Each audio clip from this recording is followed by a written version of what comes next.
La noche del domingo 4, el presidente Lenín Moreno sentenció: los políticos que pensaban eternizarse no volverán nunca más.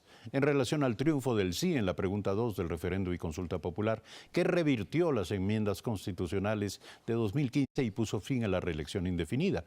La alusión, se entiende, fue sobre el expresidente Rafael Correa, pero la verdad es que toca a muchos ciudadanos ya reelectos por una vez en cargos de elección popular: presidente, asambleístas, parlamentarios andinos, prefectos, consejeros provinciales, alcaldes, concejales rurales y urbanos y vocales de juntas parroquiales. Natalia Sierra, socióloga de la Universidad Católica del Ecuador, es nuestra invitada en esta primera impresión. Buenos días, bienvenida. ¿Será esta una manera de renovar los partidos políticos en Ecuador?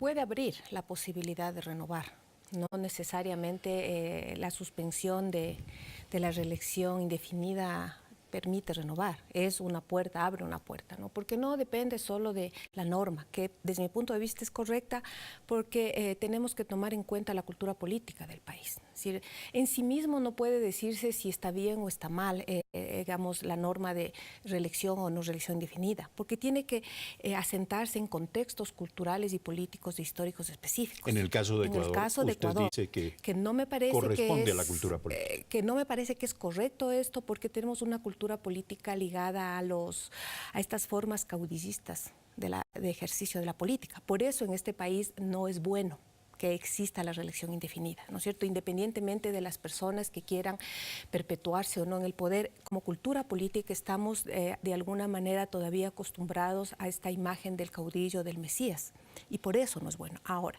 no basta con suprimir la norma para que las estructuras políticas en general de la sociedad ecuatoriana se renueven. Hace falta otras cosas. Por ejemplo, hace falta que se comience a pensar de cara a los nuevos desafíos del mundo actual, del Ecuador en el contexto del mundo actual, ¿verdad? Porque no se puede asumir formas políticas sin dar la cara a las demandas y desafíos del mundo actual. Creo que eso supone repensar los proyectos, repensar las mismas estructuras de las organizaciones políticas. Por ejemplo, ¿no? El tema de estructuras marcadamente patriarcales, ¿no? Deben repensarse. O sea, deben cambiarse, y tampoco basta con normas que den más posibilidades a las mujeres, sino que la propia estructura de una organización política no debe tener la cualidad patriarcal, que tiene que ver básicamente con una especie de mando autoritario, ¿no? Del que manda o de los que mandan. También creo que debe aclararse el tema ideológico, porque a veces se entiende mal la ideología, hay una especie de satanización ahora a la ideología, ¿no? Me oigo que mucha gente habla de que ya no estamos en el tiempo de las ideologías. La ideología simplemente es el horizonte a partir del cual los seres humanos se piensan, ¿no?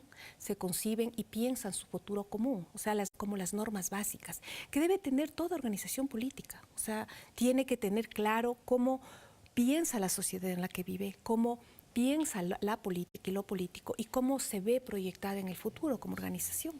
Ahora, hablando de renovación y hablando de partidos políticos que son de alguna manera pues los contenedores de la acción, de la actividad política sostenida, permanente, los partidos políticos, usted dice, no pueden dar la espalda a su naturaleza ideológica. Por lo tanto, deberían, asumo yo, ser estructuras diseñadas para proponer, para pensar, para producir nuevas formas de entender el mundo y, por supuesto, de cambiarlo. ¿Por qué los partidos políticos en Ecuador carecen de esa función?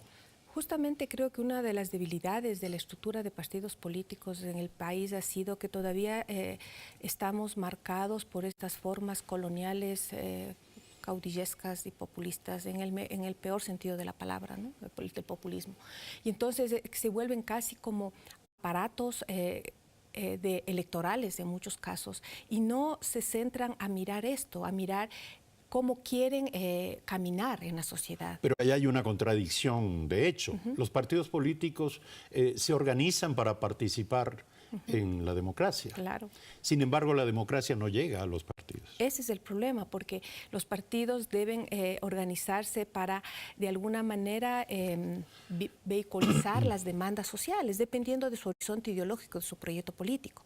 Pero cuando pierden esta perspectiva, se vuelven aparatos que el sentido es reproducirse a sí mismos, no de cara a la sociedad, sino un aparato cuyo fin es reproducirse como aparato. ¿No? Y además con estas formas de concentración del poder, ¿no? De figuras mesiánicas, de figuras caudillistas. Entonces, eso es lo que tiene que cambiar en la sociedad ecuatoriana. Ahora, veamos cuál es el impacto inmediato de la disposición aprobada este pasado domingo en el referendo y consulta popular. En algún momento el expresidente Rafael Correa dijo que la disposición número 2, que impedía la reelección indefinida, afectaría el derecho de más o menos 6.000 ecuatorianos que estaban en las dignidades ya señaladas al inicio de esta entrevista. Sin embargo, en rigor, averiguamos que no todas las autoridades incluidas en estos cargos, es decir, que en este momento detentan estos cargos, han sido reelectas. Por lo tanto, el número es bastante menor. El número de autoridades que ya han sido reelectas y que se verán impedidas, por lo tanto, de postularse al mismo cargo. Podrán postularse a otros cargos, pero no a estos cargos. Veamos unos gráficos que hemos preparado. Quienes no podrán postularse nuevamente son presidente y vicepresidente, una sola persona, sabemos quién es. Prefecto y viceprefecto, 15. Concejales rurales, 80. Alcaldes municipales, 49. Ahí lo tenemos. Concejales urbanos, 117. Vocales de juntas parroquiales, 1.215. Asambleístas, esto es importante, 77 asambleístas no podrán volver a postular para este cargo, para esta dignidad, representantes en la Asamblea Nacional. Y finalmente, 2 parlamentarios andinos, para darnos un total de 1.556 personas que deberán abstenerse de participar en las próximas elecciones, postulándose a los mismos cargos que ya han detentado. Esto parece el inicio de una necesidad de renovación inmediata. ¿Qué va a producir esto? ¿Cuál será el impacto inmediato? Creo que primero las personas que ya no pueden reelegirse tendrán que ponerse a un lado, al menos para la dignidad, porque no es ni siquiera que no pueden a otra dignidad, es a la misma dignidad. Y eso supone que los movimientos tengan que volver a mirar otras posibilidades de liderados, pero el tema del liderazgo debería estar ligado al proyecto político, porque no puede ser el líder en sí mismo. Y cuando nosotros atendemos al proyecto político y sobre todo a una nueva forma que son las dirigencias colectivas, entonces no se centra en la persona, sino en el proyecto. Entonces siento que ahora deberán mirar sus proyectos. Yo creo que el país a nivel político entra en una exigencia de repensar cuál es la sociedad que queremos, cuál es el país que queremos, cuáles son las formas o al menos la de que gobierno postula que cada queremos. uno de los No, claro, partidos. queremos en el sentido de que no hay uno a una sola, sino desde cada sector, desde cada grupo político. Pero creo que eso hay que pensar, no hay claridad. Y de pronto esto que no es lo que va a cambiar en sí mismo, todo, pero sí puede abrir un espacio necesario para repensarnos y reinventarnos en las estructuras políticas de la sociedad. Ahora, el comportamiento interno en los partidos políticos está muy marcado por la naturaleza de su financiamiento. Hay inversionistas en la política, esto no es desconocido. Hay quienes ingresan a la política con la dote de una fuerte inyección de dinero y con ello, de alguna manera, hay que decirlo, prácticamente compran partidos políticos, compran estructuras y son el largo dedo que define quién le acompaña, quién va, quién se suma a las listas. ¿Cómo romper esto? Eso es una tarea justamente que tiene toda la sociedad, porque eso que usted plantea, es decir, esta articulación entre la gran empresa y los partidos políticos, también pone las bases para las estructuras de corrupción. ¿verdad? Y entonces no es tan simple como decir ponen o no ponen candidatos o funcionarios en el Estado. Lo que sucede es que después cobran ese financiamiento y eso supone no era un gasto, procesos sino de una corrección. inversión. Es una inversión. Entonces, una cosa que tiene que pensar la sociedad en su conjunto, y no solo la ecuatoriana toda, es este proceso de mercantilización de la democracia representativa. Eso uno tiene que combatir.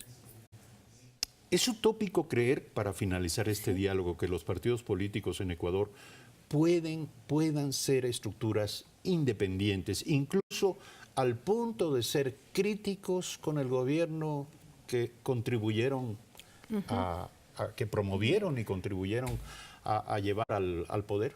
Creo que es bastante difícil, pero es un horizonte del deber ser que nos tiene que jalar. Es decir, si nosotros perdemos la posibilidad de siempre caminar para mejorar y ampliar nuestros procesos de humanización y de democracia, es decir, no vamos a colapsar como sociedad.